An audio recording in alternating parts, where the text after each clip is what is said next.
bisa diceritakan saat terjadinya eksploitasi kemarin? Itu tahun berapa? Saya dari kecil, saya nggak tahu siapa saya diambil dari mana, orang tua saya nggak tahu. Saya pada saat itu mungkin sekitar umur 2 tahun apa itu pun menurut senior saya ya, saya nggak tahu. Saya sendiri saya nggak tahu sama sekali. Saya berada di Jalan Balikpapan, Petojo. Itu saya udah tahunya dari situ. Saya terus berusia 3 atau 4 tahun saya dibawa ke orientasi sirkus Indonesia. Saya dibawa ke sana, terus di situ saya melihat ada banyak anak-anak yang lain. Ada Ida, Lisa, Seri, semua itu banyak. Saya juga bingung kenapa bisa ini ada banyak anak. Saya juga pikir ini apa gitu. Saya juga nggak ngerti sama sekali ya. Saya masih kecil. Akhirnya di situ saya melihat kita mulai dilatih. Dan itu tanpa keinginan kita ya, kita dipaksakan, dipegangin gini-gini, suruh handstand dan speed, itu semuanya kita dilatih dasar akrobat maupun gadis plastik. Terus saya lihat makin lama kok dipukul, ditempelin, dirotat, itu buat saya itu hal biasa, hari semakin hari. Terus begitu dilakukan begitu juga saya dan teman-teman saya semua seperti itu. Ini apa saya juga nggak tahu. Dan pada saat itu saya tambah tertekan ya, saya tuh tidak berani berbuat apa-apa. Ini apa saya juga nggak ngerti. Akhirnya pada satu hari kita tuh di sirkus itu makan nasinya bungkus, nasi bungkus untuk kita. Terus bos saya kalau makan itu dimasakin, di situ ada pembantu yang masakin. Itu di situ saya tuh ngambil, bos saya punya empal, itu saya tuh langsung dijejelin. Tai gajah itu dijejelin, dipegangin sama pembantu, dijejelin. Itu yang dijejelin saya istrinya Fran pada saat itu. Langsung saya ditempel itu sejejelin tai gajah itu. Mereka bilang itu sangat fatal, tapi saya sebagai anak kecil saya tidak tahu dianggap fatal itu seperti apa ya. Apalagi saya juga tidak mendapatkan pendidikan yang formal seperti umumnya, saya tidak. Jadi saya di situ belajar, baca, tulis, berhitung, itu aja. Itu pun yang ngajarin saya bukan guru, tapi karyawati sirkus. Itu ngajarin kami semuanya, anak-anak di sana. Jadi saya kok ternyata kehidupannya seperti ini, saya bilang di sirkus itu. Berjalannya waktu, terus saya pernah kan di sirkus itu nggak boleh berhubungan dengan orang luar, baik karyawan maupun luar, itu nggak boleh. Jadi kita hanya kumpulannya di orientasi sirkus bersama teman-teman itu. Itu pun kalau latihan tenda ditutup, jadi tidak tertutup, tidak tahu luar itu, orang luar melihat tidak. Jangan karyawan pun juga tidak semua bisa lihat.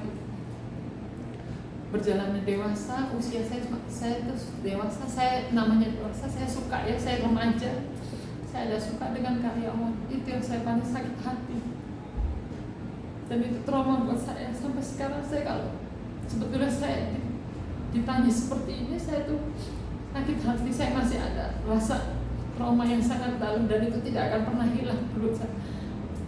Karena saya menjalankan sekarang di luar aktivitas, mungkin ada kesibukan yang akhirnya bisa saya berdamai, tapi bukan hilang terus. Saya sampai sekarang saya masih ingat, saya pacaran sama karyawan itu dikeluarkan, dipukul, terus saya itu dirantai sampai saya dikebukin pakai balok. Saya sampai dirantai, dan itu posisi saya hamil. Itu di tempat tidur saya, jadi teman-teman semua melihat saya digitukan. Kan kita tidurnya di karavan, sampai untuk buang air aja saya dikasih kresek. Kan di karavan nggak ada untuk pembuangan di balahan. Terus paginya saya baru dibuka, saya tuh tertekan banget sangat. Jadi itu saya tuh berpikir apa ini, kenapa saya bisa begini. Terus aktivitas tetap saya jalani, saya tuh main siop itu tetap pada waktu saya hamil. Saya berhentinya bermain itu pada waktu saya hamil karena ada penonton yang bilang, ada yang protes.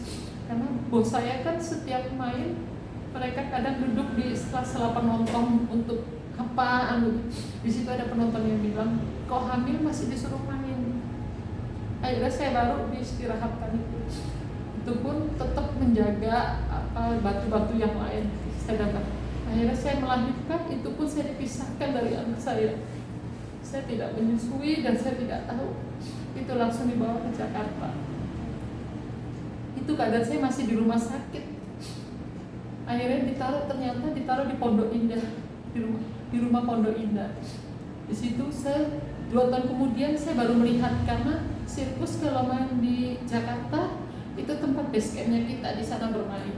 Kita ke sana lihat, dan di situ saya lihat baru anak saya. Kan kenapa saya mengenal anak saya? Karena di situ ada baby sisternya dan juga yang memberikan nama saya, Deborah. Terus saya lihat banyak bayi-bayi yang lain juga dengan anak-anak saya. Itu sekitar ada 13 bayi, ada baby sisternya. Saya lihat, saya sakit hati lagi. Anak saya juga diperlakukan seperti saya, disuruh main sirkus. Di usia dia 3 tahun, sekitar 3 tahun, dia disuruh main sirkus juga, dibawa ke orientasi sirkus, dilatih juga. Tahun 94 saya akhirnya keluar dari sirkus. Saya keluar, saya lihat, saya juga kepingin, karena generasi saya, teman-teman saya semua sudah pada keluar. Saya juga teman sudah makin berkurang. Akhirnya saya keluar dari sirkus. Terus saya ketemu lagi dengan anak saya di usia 16 tahun. Baru ketemu. Itu sirkus pada waktu itu main di Magetan. Saya dikasih tahu sama teman saya, mantan ex-orientasi sirkus, dikasih tahu kalau anak kamu ada di sini. Kamu nggak mau lihat? Ya di situ saya baru ketemu anak saya. Mengalami perlakuan ini berapa lama Ibu kalau boleh tahu?